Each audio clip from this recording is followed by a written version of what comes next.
plan ya Joao Lorenzo déjà en place pour attaquer Congo central. Mesdames et messieurs, bonjour, bonsoir, ça dépend de l'ère à laquelle vous nous suivez de partout. Congo central attaqué. Base militaire. Il y a des Américains construits dans Soyo pour attaquer la RDC. Bonjour, bonsoir, ça dépend de l'ère à laquelle vous nous suivez de partout. Balandi à la chaîne Nabino Actualité 26 TV. Mesdames et messieurs, partagez l'émission pour que tu sois alerté. Mboka, parce que dans l'île Otozali, Congo central est menacé. Congo central est tellement menacé. Et na ba colonel très wapi ba ko débaza ko menacer population, ko bouger population, ko coincer population, mesdames et messieurs. En ce moment, mesdames et messieurs, nous devons soutenir le président de la République, Félix Antoine Tshisekedi, parce que plan de la communauté internationale. Le plan de la communauté internationale des Arakini.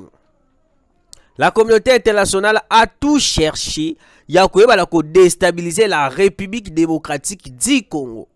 Parce que la communauté internationale, tant que Tshisekedi est en train de résister à Nyon, surtout au Bango Bako proposé, Bako Salaé. Bako Yoka déjà monté ma passe. Et que ça la Bango bien été. Bango Baboula qui Tshisekedi a causé le rôle à Joseph Kabila. Oh ye, Bagangela écoute ye moko a cédé la pression. Ye moko tanga ba lobby na ekakabwe, ye moko a qui a signé ba accord. Oh, est-ce que monsieur le président, vous êtes d'accord de signer cet accord? Oui. Mais est-ce que vous savez que non, accord, ceux qui vont signer, Kabila, oui, j'accepte. Donc Kabila, il était d'accord de vendre la République démocratique du Congo. Ce qu'autant dans le rôle de Tshisekedi, il est en train de résister surtout et mesdames et messieurs, une base militaire construite wapi na Soyo. Oh wapi ba Angolais, ba facilité, ba Américain. Pourquoi? Je vous ai dit ici que non, cette base militaire qui est construite na Soyo en Angola, ce n'est pas une base pour les Américains. C'est un plan déjà qui est bien élaboré. Oh wapi ba Américains qui pressionne Angola. L'Angola avait cédé à la pression des Américains. Il y a Rwandais.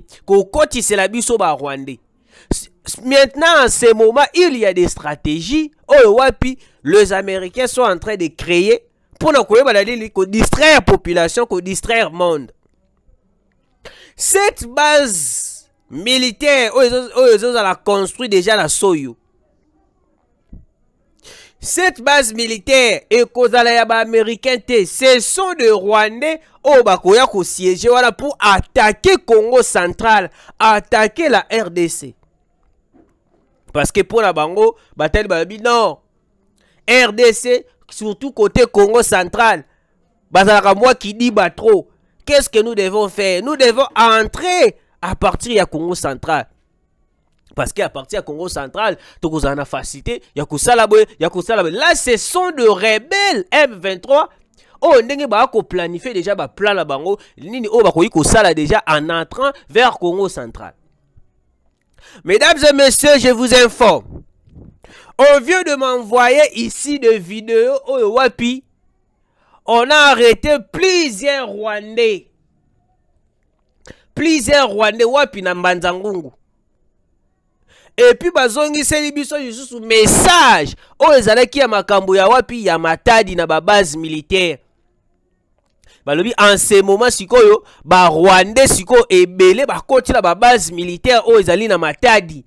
Nyoso wala dini bazo ko infiltrer biso d'une manière moko oyo incroyable o tokoki ko comprendre été. Mais mesdames et messieurs, la population oh bah vivre wapi na Congo central. Soki lelo, cette population mérite aussi la protection. On a alerté ici le service des renseignements. Tolobaki bo perquisitionner même base militaire, camp militaire, na Matadi. Parce qu'il y a des femmes rwandaises au bazali na base na camp militaire na Matadi, wapi ba komi kozwa population, ba komi kozwa ba congolais lokola ba chose. Ba komi ko utiliser ba population. Ba komi ko mona population lokola ndeti et l'autre côté. On avait dénoncé ici sur nos émissions. Mais la chose, ils ont continué qu'on s'est répété encore. Ils ont continué qu'on s'est répété. Mesdames et messieurs, je vous dis, en ce moment, Congo central, il est attaqué. Je vous dis, mesdames et messieurs, Congo central, premièrement, une base militaire créée vers Soyo, Bako Lukanini, match baby, mesdames et messieurs. Bazo préparé base militaire au Bako créé wana na Soyo. Idée na bango ezali que non et kozala ba américain tende mutu bakozana base militaire wana. Ezali plan déjà ya ba occidentaux. Les occidentaux bazana ba stratégie nyon surtout bakoki koluka pour déstabiliser la RDC. Mesdames et messieurs, nous devons soutenir le président de la République. Écoutez, la pression puis les occidentaux, ça qui jouera au Lorenzo, c'était pas pour rien. Parce que Joao Lorenzo comme un peu comme la kenon a Luka a joué troisième mandat. Alors dans troisième mandat na et a négocié avec les occidentaux. Yango omoni ba komiti na niveau ba komaki tiko coach la biso ba conteneur avec de munitions, des armes. Oyo wapi ba ebi de kenon lokola de kota ala Kinshasa awawa ezana ba place oyo wapi ba conteneur wana ezali. Yango là il faut service de renseignement. Abanda ko patrouiller, abanda ko perquisitionner ba ndaku ya ba politiciens belé. Ministre de la Justice Constant Mutamba. Tikana no maramba ba PD 10 ans de prison. Il est temps au Kangela biso Kabila parce que Kabila en ce moment c'est lui la personne oyo wapi to ko luka aibana na ko zalana nous sceller quelque part. Aibana ko zalana isoler quelque part parce que en ce moment ceux qui vont continuer à Kabila Libanda, cela veut dire quoi? Kabila va continuer toujours de collaborer avec les M23. Qu'est-ce qui se passe au sein du M23 na AFC? Je vais vous en parler. Voilà tout au soleil. On a 3e et 4e émission d'abisso. Tout au soleil. Mais tout d'abord, écoutez. Ministre de la Justice. Il est temps de mettre la main sur Joseph Kabila. Kagame avant Okufa. Constant Mutamba, tikalo maramba PD, tikalo maramba lesbienne. Il est temps, Congo central vient d'être attaqué, je vous dis. Cette base militaire au batongi wana na Soyo. Leader bango sko projet na bango ezali boy. Soki ba silisi base militaire wana.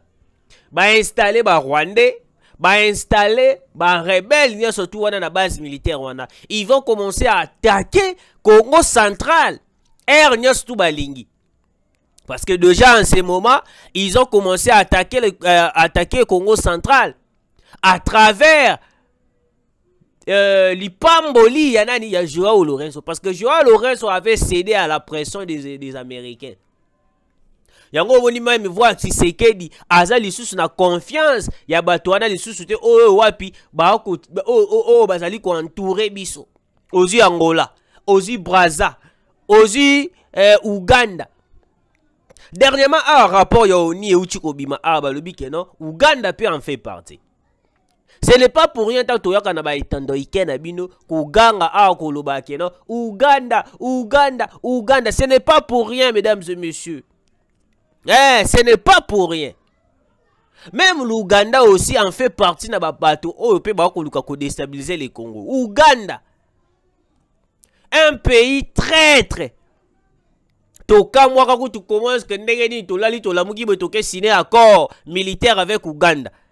Ce sont des accords qu'on ne peut pas signer. Mokonzamboka, il est temps d'aller rencontrer Poutine. To signer accord moko sincère, accord moko eko la biso bénéfice na mboka. Mesdames et messieurs, laissez-moi vous lire cette information parce que badongolo miso ba ko luka biso, badongolo miso ba ko luka ko bebisa la République démocratique du Congo. Alors il est temps ya koyeba la lini kubenga na badongolo miso nyo surtout ba ko luka la République démocratique du Congo. Ouais, kubenga na bango parce que bango nde ba ko luka ko bebisa la RDC.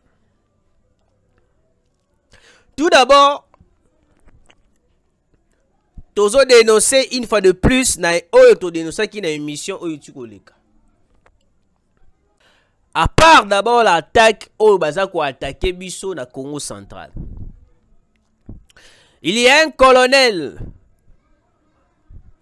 Azamwana Mwasi au Azalina Kisantu.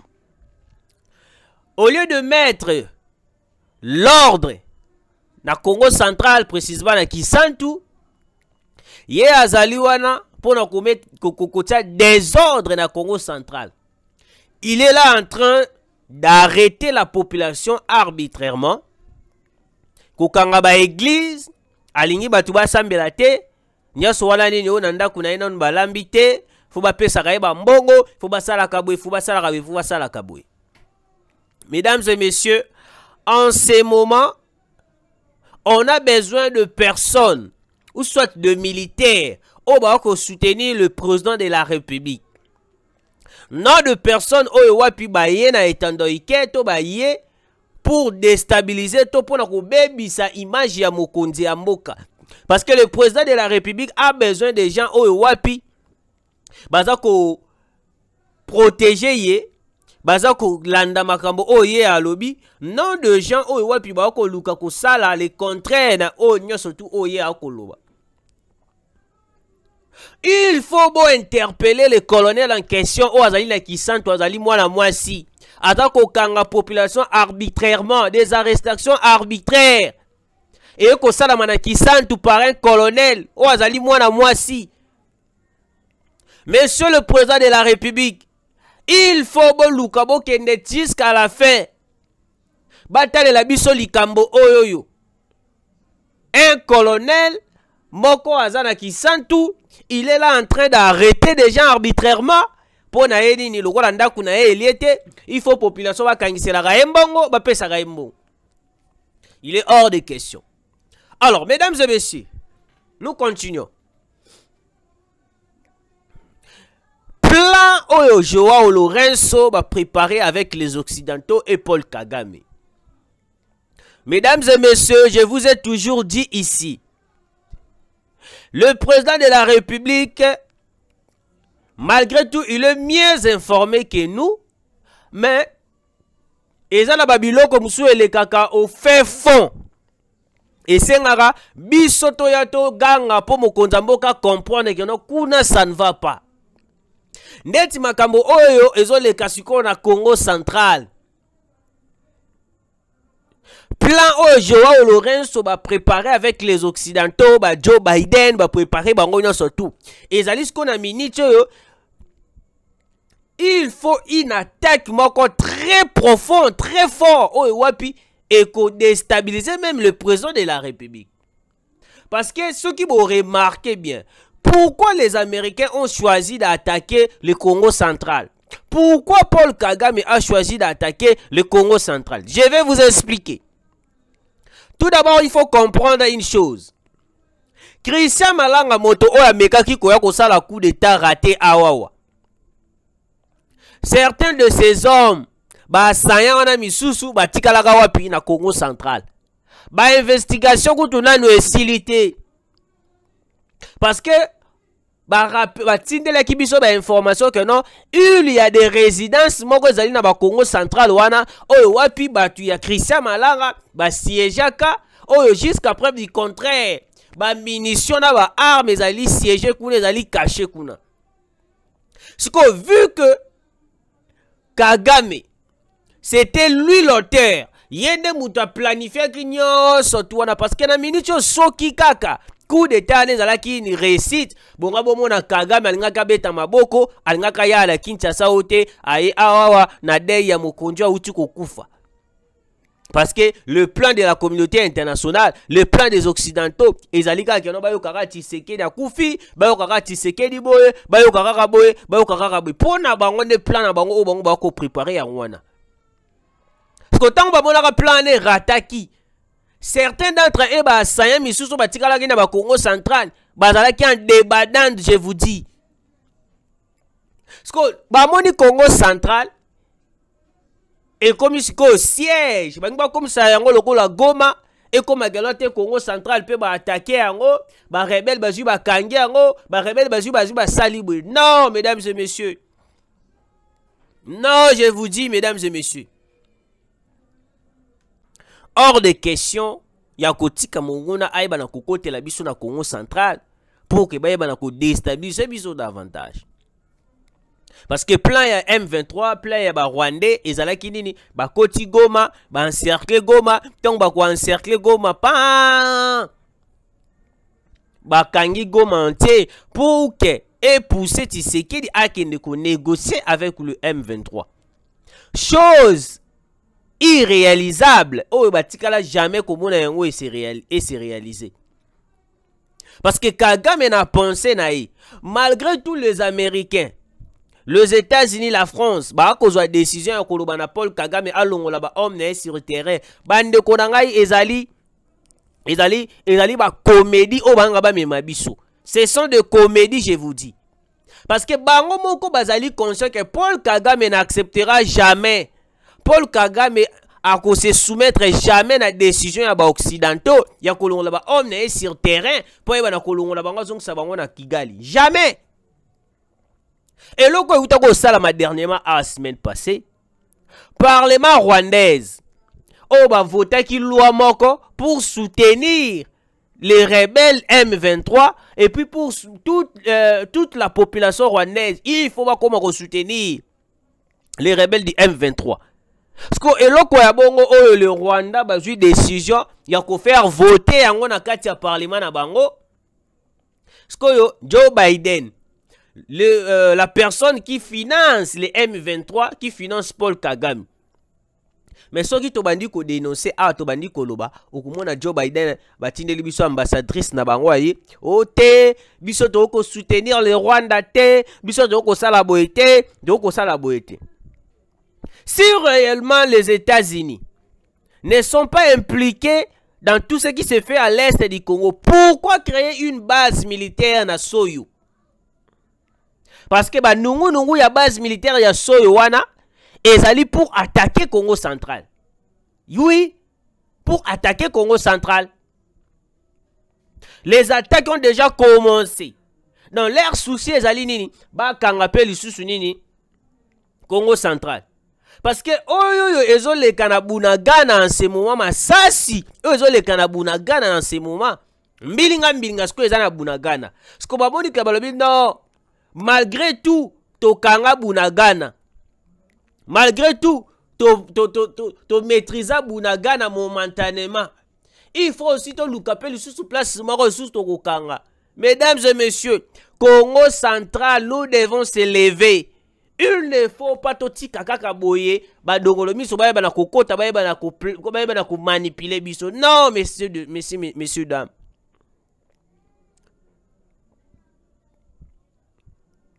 Parce que ceux qui va côté l'émission à Congo central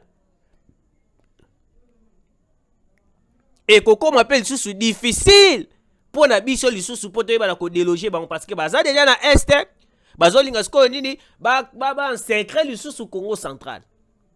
Vous comprenez mesdames et messieurs? Hors de question de laisser Paul Kagame avec ba collaborateur naye ba Joao Lorenzo et les Américains ba na susu ko zwa biso wapi la Congo central. Parce que ceux qui te tiquent bango espace, basu Congo central, mesdames et messieurs, je vous dis, et Congo mais la mission c'est difficile. Et puis il faut comprendre une chose, mon Konziamboka Félix Antoine Tshisekedi, la plupart des généraux, colonels, officiers au bazali na est de la République, la plupart bazalaki nommés par Paul Kagame, bazalaki nommé par Joseph Kabila. C'est pour cela que on appelle air moko pe guerre et zo kende pe lokola ndete ko kende te. Alors mesdames et messieurs, plan o bango ba kusala base militaire wana ezali base militaire wana ezali te pour ba américain ba non messieurs dames. L'Angola a déjà trahi le président de la République. L'Angola a déjà trahi Félix Antoine Tshisekedi. C'est pour cela que vous remarquez, même sommet des chefs de l'EAC, Tshisekedi avait boycotté pour participer. Et puis même Burundi a boycotté Kiango. Pourquoi? On avait déjà compris cette complicité envers la République démocratique du Congo. Oh, William Ruto a se montré qui est moko, a se démasqué qui est moko, nanini. Oh, tes problèmes, il y a RDC, ils allaient problème, il faut à qui ne négocier, ne calmer Kota. Qui vous dit que nous dans une guerre? Pour calmer Kota, il faut qu'on ne négocie. Dans une guerre, et c'est soit moko à longi, soit moko à perdre. Et si parce que bango balingi ba coach biso idée to bango ba coach biso moral o i police kanamba zalaki dango Joseph Kabila zalaki na yango ya ko céder na guerre ko kene ko signer ba accord. Ce n'est pas dans la moralité de Félix Antoine Tshisekedi. Non messieurs dames.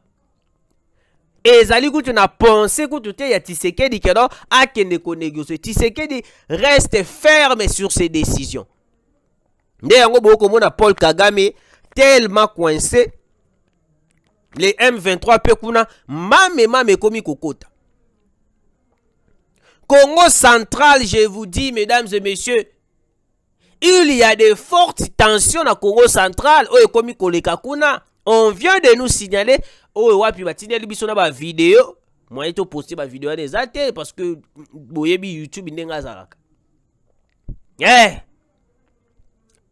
Pourquoi seulement les Américains ont choisi ce Congo central? Pourquoi seulement les Américains, le Rwandais, ponika ka Congo central? Parce qu'ils savent que Congo central, au côté Mukebe directement, maman Kinshasa, comme Luka, moyens tout comment est-ce qu'ils vont assassiner Tshisekedi? Comment est-ce qu'ils vont renverser Tshisekedi? C'est ça leur projet. Namutu na bango ezali soute que non te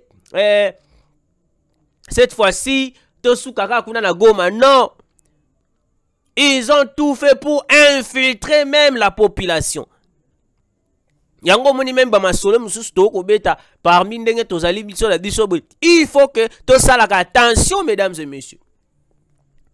Il faut to sala attention parce que to ebite ndenge nini bato nini to ko beta la masolo bazali bato wana bazali pour biso to bazali contre biso. Yango na to ko belela la ministre ya justice Constant Mutamba. Il est temps ya ko kangela biso Joseph Kabila. On a beaucoup accepté, on a beaucoup entendu. Oh wapi Kabila a salé la biso. Oh wapi jusqu'à preuve du contraire. Kombo ya Kabila etanga makaka. Kombo ya Kabila etanga makaka. Il est temps d'interpeller Joseph Kabila. Et puis je vous informe mesdames et messieurs. Service de renseignement. Na lobaka yango chaque fois na ba émission.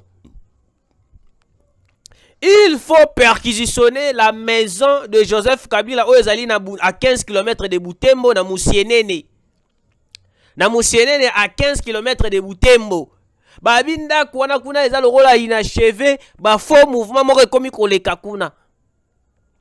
On n'a jamais eu confiance à Joseph Kabila. Parce que dans la minute où on a guerre, on a complicité, Kabila azalaki la meilleure personne. Oh, peut-être qu'il y a Tshisekedi. omoni eloko ndenge ko kende boye yo ko sala boye oji stratégie bo teboye okomona ki guerre ko sila mais eloko mutu ya o Kabila tikala na yango ya mutu ezali lini kotindela biso Olive Lembe pour venir nous informer que non te Kabila asilisa guerre na simple stylo, Kabila asilisa guerre na nini. Qui vous dit que non? Nous avons besoin d'aller signer les accords avec les Rwandais.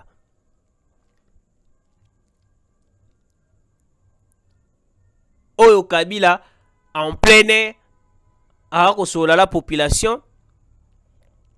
A kosola la population, kosola la population.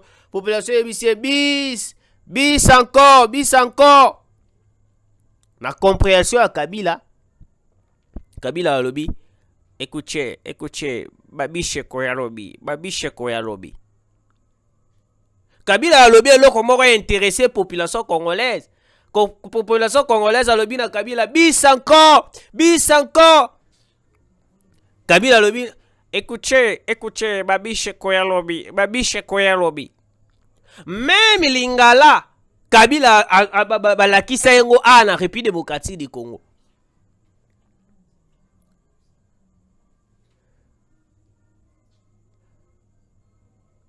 Mais comment la moto moko boye akolo balabi sauté Kabila a lu de père et de mère.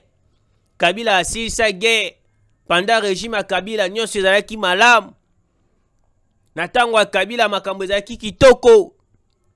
Oui, c'est parce que Kabila avait cédé à la pression aux occidentaux.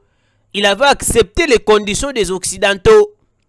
Parce que notre plan ya Kabila pendant 18 ans à Kabila, on était des esclaves des occidentaux. Même il y a Rwandais. On n'avait même pas la possibilité de koloba IOA na Rwandais. Parce que Rwandais a koki ko olobi IOA na Rwandais na tongo yeba yango na midi ozali susute. Wana na série ya Kabila. Ale moto moko ba koya wa lo balabiso ke ote Kabila zonga. Là il faut être inconscient. Moto wa ko lo bakelo Kabila zonga. Il faut être inconscient pour na ko accepter que non Kabila zonga na bokonzi.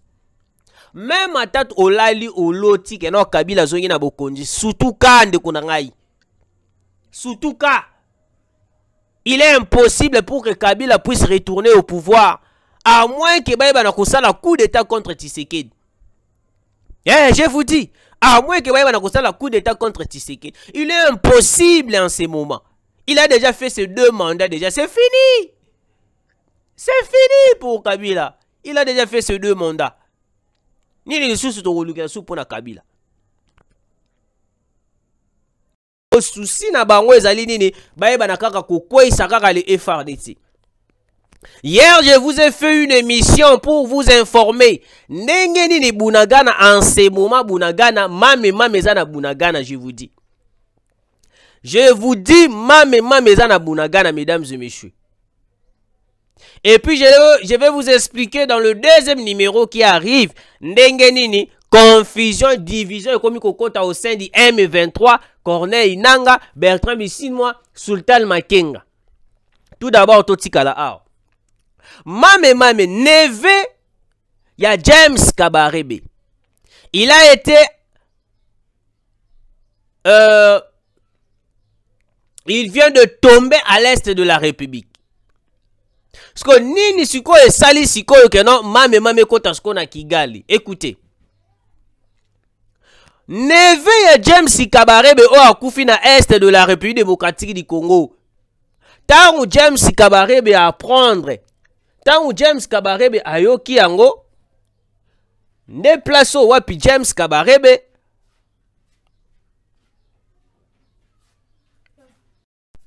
James Kabarebe.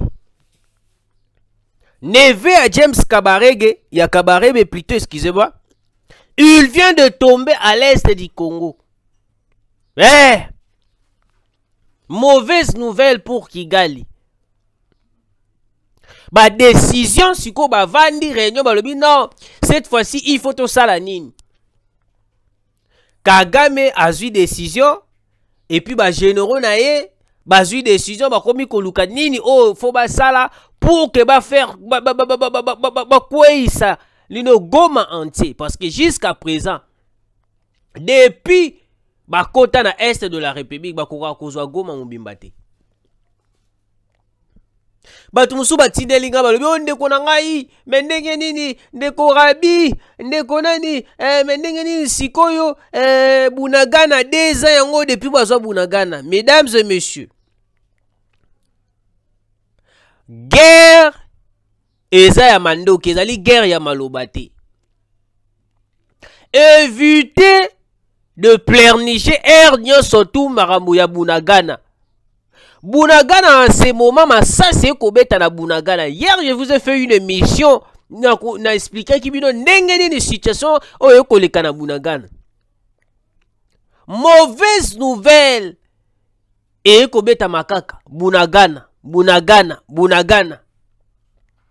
En ce moment, Bunagana ça c'est kobeta. Le Wazalendo avait pris la décision ya koloba yete que non ba ko récupérer Bunagana, qu'il pleuve, qu'il neige.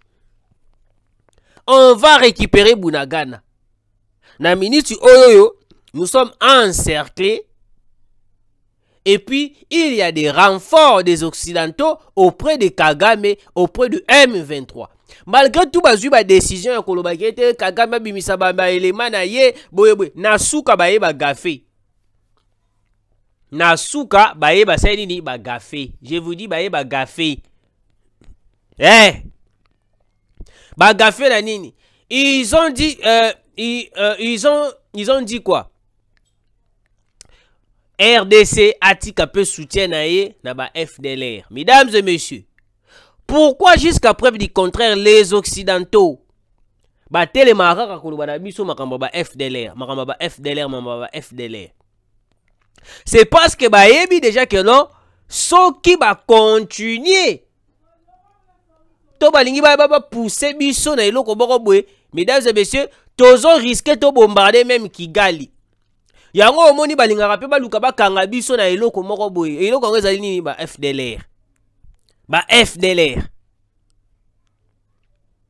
Pona bango, la RDC est en train de soutenir les FDLR. La RDC est combattre la ba FDLR. La RDC ezana ba FDLR. Non. Ezali plan déjà bien planifié. Parce que makambo o ezali ya ba FDLR et uta et pas ya Kagame ndé muta abanda koloba geno biso to soutenir ba FDLR. Biso to soutenir ba FDLR. Yango omoni jusqu'à présent. Même les occidentaux batikala kaka na moral.